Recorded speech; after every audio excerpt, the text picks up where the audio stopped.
अस्सलाम वालेकुम, आप देख रहे हैं अल-हिजाज टीवी HD। आइए नजर डालते हैं आज की अहम खबर पर।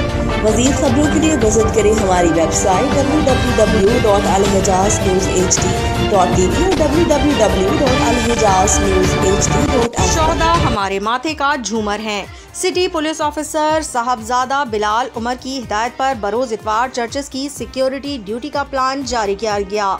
तफसीलात के मुताबिक city police officer Faisalabad Sahibzada Bilal Umar की हिदायत पर चर्च हाई की जिला भर में सिक्योरिटी को हाई अलर्ट कर दिया गया है। जिला भर के 339 चर्च हाई की सिक्योरिटी के इंतजाम किए गए हैं।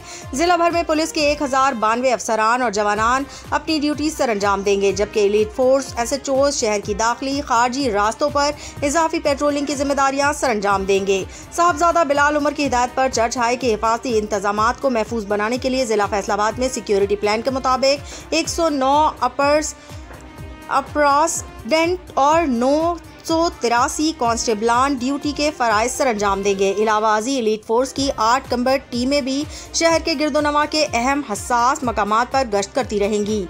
किसी नाखुशगवार वाक़े से बचने के लिए पुलिस इंतजाम किए गए हैं। अक़लियतों की जान माल का तहफ़्फ़ुज़ फैसलाबाद पुलिस की अव्वलीन तरजीह है।